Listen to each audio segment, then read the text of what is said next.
Bonjour et bienvenue dans cette nouvelle interview du site venteperformance.fr. Je suis Christian Cotman et j'ai le plaisir aujourd'hui d'interviewer M. David Ballon, chef d'entreprise de la société Integraphone. Bonjour David. Bonjour Christian. Alors, j'ai souhaité vous interviewer car depuis 6 ans maintenant, vous avez créé la société Integraphone qui, je crois, est spécialisée dans les solutions de téléphonie IP. Mais pourriez-vous m'en dire plus, s'il vous plaît ? Alors en effet Christian, Integraphone est une société que j'ai créée en 2005, en juin 2005. C'est une société qui au départ avait pour, vocation d'être orientée sur l'intégration de solutions de téléphonie et notamment de la téléphonie sur IP. Avec le temps et avec les besoins exprimés par nos clients, nous avons dû migrer et intégrer à la fois l'IP dans la téléphonie, mais aussi dans l'informatique, dans le contrôle d'accès et toutes les solutions qui viennent graviter autour de l'informatique, notamment aujourd'hui on parle beaucoup de cloud computing ou de solutions de virtualisation, d'administration serveur, d'hébergement. Donc aujourd'hui, Integraphone a suivi ce chemin et fait partie, je pense, des bons intégrateurs dans ces domaines. Donc être en amont et en aval chez le client. Tout à fait. Merci David pour cette introduction. Alors, comme vous le savez, venteperformance.fr est un blog dédié 100% à la fonction commerciale. Et pour commencer, je souhaiterais vous poser la question suivante. Quelles sont, selon vous, les 3 qualités principales qui font d'un homme ou d'une femme un ou une commerciale d'exception ? Alors je crois, si vous voulez, c'est une question assez vaste et intéressante. Je crois, avant toute chose, pour être un bon commercial, il faut être un homme de communication. C'est impératif. Je crois qu'il faut avoir un véritable talent, un véritable, altruisme, un véritable sens, de l'autre, une véritable compréhension de l'environnement et de la personne que l'on a en face de soi. Ça, c'est pour moi fondamental. Donc, être un véritable homme de communication, être capable de transmettre et de recevoir des informations, d'échanger des informations et d'intégrer les informations transmises par un client ou par un prospect. Ça, pour moi, c'est fondamental. La deuxième chose, il faut être quelqu'un de persévérant. Je crois qu'aujourd'hui, pour faire un bon travail en matière commerciale, il faut être capable de ne pas lâcher prise, d'être persistant, de relancer, d'être innovant, et toujours d'essayer d'avancer avec des prospects qui au départ ne sont pas forcément de futurs clients, mais qui par le biais de la création, d'une véritable relation, vont le devenir, ou finissent un jour par le devenir. Ensuite, en dernière qualité, bien sûr, il faut avoir une bonne compréhension générale du métier, parce qu'aujourd'hui on est vraiment dans des métiers techniques, des métiers évolués, et je crois qu'il est impératif d'avoir quand même une certaine appréhension du technique, parce que le client est de plus en plus exigeant vis-à-vis du commercial. D'accord. C'est en effet très important de le souligner. Alors, j'ai une autre question qui me brûle les lèvres. Aujourd'hui, les entreprises utilisent différents modes de rémunération, de motivation. Quels sont, selon vous, et d'après votre expérience, les meilleurs ingrédients pour motiver en 2012 un vendeur ? Alors il y a plusieurs choses. Je crois que le vendeur a évolué avec le temps. À une époque, on parlait beaucoup du vendeur strictement motivé par l'aspect financier des choses. Je crois qu'aujourd'hui, l'aspect financier est un élément important, mais de plus en plus, le commercial cherche un certain confort, une certaine reconnaissance, et les nouveaux commerciaux arrivent avec des ambitions.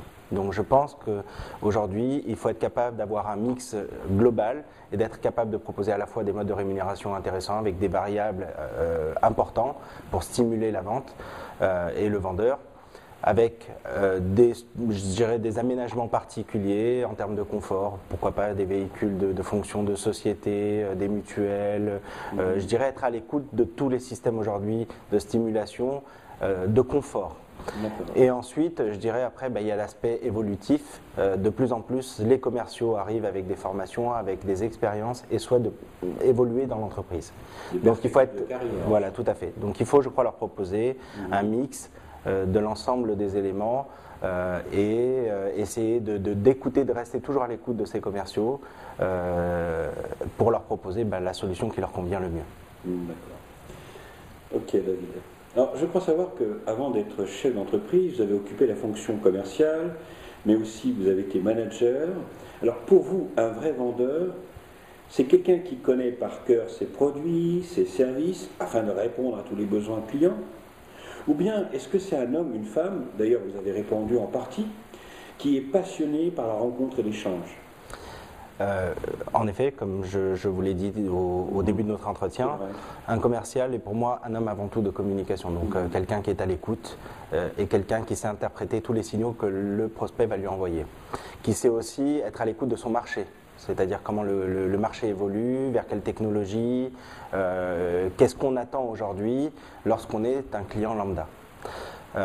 Je crois qu'aujourd'hui, il est impératif, en effet, que le commercial soit quelqu'un de communication et quelqu'un vraiment porté sur l'environnement, sur son environnement. C'est une cause, je dirais, incontournable, une conséquence aussi, je dirais, incontournable, c'est-à-dire que le client l'exige de plus en plus. Donc il faut être à la fois technique et commercial et communicant, on va dire. Donc communicant et technique. Je crois qu'on ne peut plus se contenter d'avoir le simple commercial qui, comme à une époque on le disait, avait 250 mots à son vocabulaire et cela suffisait pour pouvoir vendre. Aujourd'hui, il faut vraiment en donner beaucoup plus à nos interlocuteurs. Donc vous êtes en train de nous dire, en fait, c'est être une sorte de homme orchestre ou chef d'orchestre. Tout à fait. Tout à fait. Je crois que le commercial aujourd'hui ne peut plus se contenter d'être un pousseur de papier ou simplement quelqu'un qui vient présenter une plaquette. Aujourd'hui, on a besoin d'en donner beaucoup plus au client. Le client le fait sentir, veut des expériences, veut des gens qui se sont engagés, c'est-à-dire d'autres entreprises, des références, ce qu'on appelle des références de plus en plus. Le client a besoin d'avoir confiance, donc a besoin d'avoir un homme qui va gérer toute sa problématique, qui va intégrer je dirais, toutes ces problématiques pour les gérer dans l'ensemble. Et pas simplement se contenter de vendre un produit et de revenir 5 ans après pour, pourquoi pas, proposer le renouvellement de ce produit. D'accord, donc voilà. Favoriser le relationnel et la pérennité Exactement. du client. Tout à fait.